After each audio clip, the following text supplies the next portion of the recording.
such a special man. I was given the privilege of being asked to introduce Bob Williams, and it's very difficult for me because this man is so close to my heart. I went online, Bob, to look at, some of the typical biographical information that people would find if you look somebody up on the internet. And if you look this guy up on the internet, when you find Ranch Hand Rescue, and everything about him is talking about other people. But I know a lot about Bob Williams.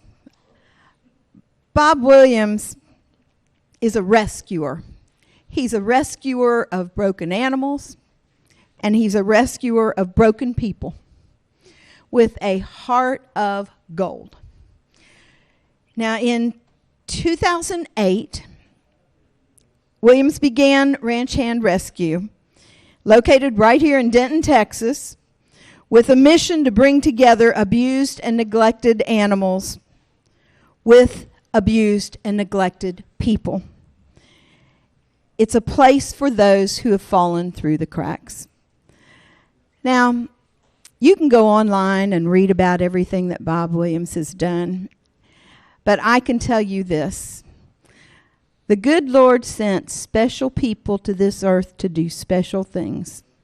And one of the most special people that I've ever met, you're going to hear from right now, Bob Williams. Thank you very much.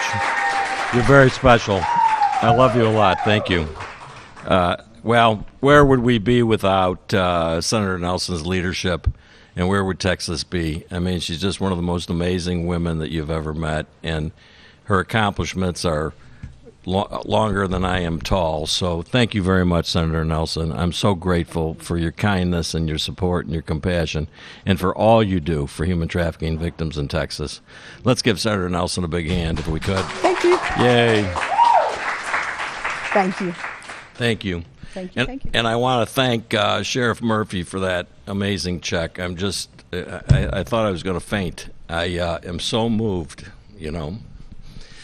Anyways, thank you. I want to take a moment to wish a speedy recovery to our president, President Trump, and First Lady Melania Trump, and all those who are affected by COVID, all those who have passed away from COVID-19, and all of their families. I want you to know that you all remain in our prayers. When I started Ranch Hands Rescue, I really just wanted to help people. It was a pretty simple question I asked. It was, where do people go that you can't help? I never wanted to take anything away from the wonderful work that any organization did, because I knew that they could help most people. But my question was, the 1 to 8% are the individuals that need a different approach. Where do they go? Those are the ones that fall through the cracks that Senator Nelson talked about. They're the ones that when they come to us, we have 28 partner agencies that refer to us, they're very damaged. When kids or women or veterans or any individual regress in their programs, we start seeing not only the individual trauma that they're dealing with, such as the sexual abuse or the sex trafficking, but we start to see eating disorders and self-mutilation or self-harm. All kinds of horrific things, severe depression, severe anger, very, very serious issues. So we've not only got to deal with the trauma that they've dealt with and the PTSD that they're dealing with, but we also have to deal with all the existing things that have manifested themselves. When our people see terrible, terrible things every day, they an example would be a 15-year-old boy who was sex trafficked for 8 years to not only men but also to women, and animals were brought into the sexual abuse. A 12-year-old girl who was molested for 4 years by her uncle. A 10-year-old boy who was sexually abused by a youth minister for over a year. A 41-year-old woman who was beaten and raped for over 20 years and finally got the courage to leave her husband. A 33-year-old veteran who was sexually abused as a child. It went unreported. Then he goes into the military. He sees battle.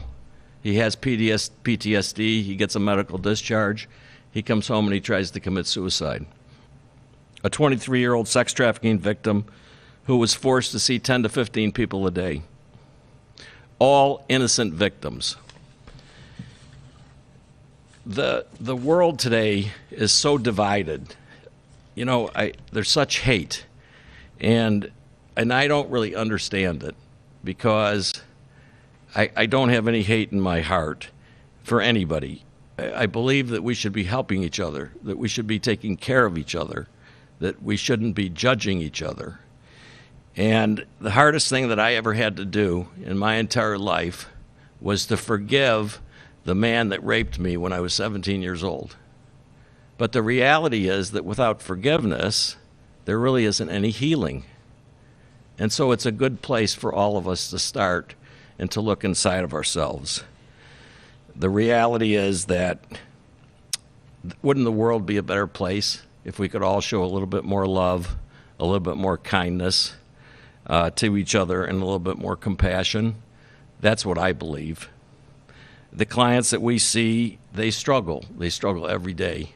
There's over 110 of them every week in our program. But I get to watch them get healthy. You know, the hard part is that they come in and they're really struggling with all these different issues. And I have a newfound respect over the past 12 years for all of the frontline people, our men and women in blue, the people that are in law enforcement, the nurses and the doctors and all the frontline workers. We're really blessed that those people are there to serve others and to help others. I always envisioned that my program would be what I call 360 degrees. We figured out the sanctuary piece, and I'm proud of all the animals that we've saved over the years, all with special needs, all that we call, the ones that we call the throwaways, the ones that nobody wants. I'm proud of the counseling program that we've developed, the thousands of people that we've helped, both children and adults. And now we're about to, with your help, open the first ever safe house in the country for young men that have been sex trafficked, 18 to 24 years old. And that's the biggest thing that I've ever done in my entire life. To, you know, when I started this, I always asked myself, where's the void? You know what I mean? I always thought that our safe house would be for veterans, that it would be a residential component, that we would help veterans have a place where they could go, where they could heal. And when I found out that there wasn't any place for young men to go to that had been sex trafficked, I said, we can do that. And a year and a half ago, we started this movement that is now exploding across the U.S. and the entire world, that is starting to talk about the sex trafficking of boys and young men and how real it is. The average age that young men are targeted on the internet is 13 years old. So I believe it's our moral obligation to help these young men. But I want you to know that I can't do it without your help. I need each and every one of you. I do need to just take a minute and thank a few people that are here tonight. I want to obviously thank Senator Nelson, Sheriff Tracy Murphy. You're going to hear from Chief Frank Dixon in a few minutes. I want to thank my partner Marty, 34 years. He has stood by my side. Our clinical director Landon, Stephanie, DJ Austin, what an amazing young man that he is. And his mom and dad, Grace and Adrian. Our techs that are here tonight, and you got, if you need a great media company, you got to hire these guys. We'll post all their information on the website. But Christian and Hal and Eric, Donna Snow from HGTV, Texas Flip and Move, and Myers Jackson is also with us tonight from Texas Flip and Move. My best friends, Bill and Sherry Bono, and their son Anthony. Of course, Lynn, the infamous Frenchie, is here, who's going to speak in a few minutes, and everybody knows Frenchie. Brandy, I don't even know what to say, but when you see the Power Hat Company and everything that she's doing to help victims of sex trafficking, you're going to be pretty happy. Our philanthropic chairs, Clinton, Corey, Corbin, and of course, all of our volunteers. It just means so much. Lucy and the gang that's here, my assistant Laura, and of course, we couldn't do any of it without my friend Mike Ducey and his beautiful wife, Ruth. Thank you so much. May God bless you, and I hope that if you get a chance and God permits that you'll donate. Take care.